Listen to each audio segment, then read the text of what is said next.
A white policeman involved in the fatal shooting of a black man, Rayshard Brooks, in the US city of Atlanta, has been sacked after a night of unrest over the killing. Another officer involved has been put on leave and the city's chief of police has resigned. A warning: you may find some of the images and details in Aleem Maqbool's report distressing. America is here again, analysing the killing of a black man at the hands of the police. Because somebody called 911 because you were asleep behind the wheel while you're in the drive-thru, right? Rayshard Brooks had been asleep in his car beside a fast food restaurant. I'm not causing any problems. Well, we got to make sure that you're safe to operate a vehicle now. Independent investigators have released this footage taken on police body cameras. Blah, blah, blah, blah, blah, blah, blah, blah, blah, blah. Stop. Very good. It shows that after he failed a breath test, the officers tried to arrest Mr. Brooks. Put your hands behind your back.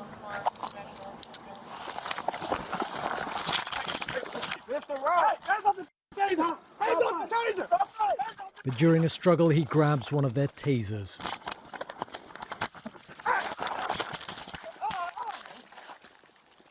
During a brief chase, he turns to point the taser at the officer, who responds by firing live ammunition. 27-year-old Rayshard Brooks died at the scene. Given his offence, the fact he hadn't had a lethal weapon, and that he was running away, not attacking, there's been condemnation. I firmly believe that there is a clear distinction between what you can do and what you should do. I do not believe that this was a justified use of deadly force. Protesters let their anger be known. The restaurant that staff had called the police was set on fire. And though the officer who fired the shots has been sacked, the other placed on leave, and the police chief has resigned, lawyers for the Brooks family conveyed the sheer exhaustion that many here feel at case after case like this. I can even say we want justice, but I don't even care anymore. I don't even know what that is. And I've been doing this for 15 years. I don't know what justice is anymore. Is it getting them arrested? Is it getting somebody fired? Is it a chief stepping down? I know that this isn't justice, what's happening in society right now. No justice! No peace! No justice! No peace! It's the chant that's been echoing around the country in recent weeks. Those gathering at the spot where Rayshard Brooks was killed are waiting for that to lead to meaningful change. Aleem Maqbool, BBC News in Washington. Well, Atlanta is one of many US cities to have seen protests since the killing last month of George Floyd by police in Minneapolis. And around the world, tens of thousands of people have joined marches against racism. The BBC's Clive Myrie looks now at whether this could be a watershed moment for the politics of race in America. George Floyd's death was an American tragedy that sparked an outpouring of anger and soul-searching. We don't want no more police. But look at the faces. We are done dying. It wasn't just black America that was appalled, but white America too.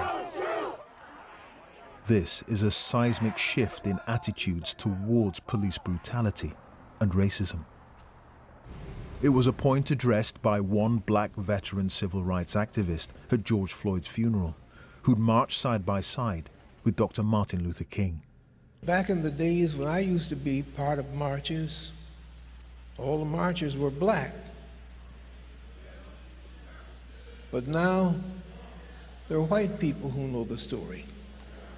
And there are Hispanics who know the story. And there are Asians who know the story.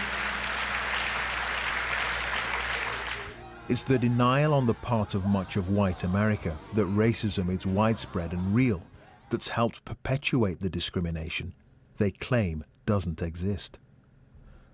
Listen to Charlie Sykes, a former right-wing talk show host and staunch Republican conservative. If you're a white American, you might think, okay, this happens, but it's random. It's a few bad apples here and there. But I think that what you've been seeing over the last couple of weeks is the recognition that it's not just a few bad apples. It is systemic. It's incredibly widespread. And that this, this situation, in fact, we've been in denial on it.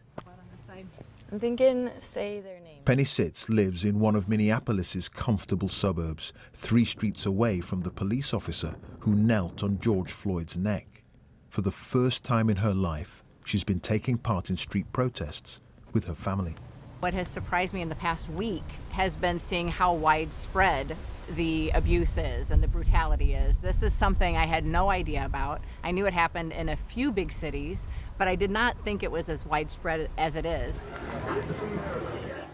George Floyd's brutal death held up a mirror to this country, and most Americans didn't like what they saw. If lasting change does come, it will be because of the sacrifice of one man who managed to bridge a once unbridgeable racial divide. Clive, Myrie, BBC News.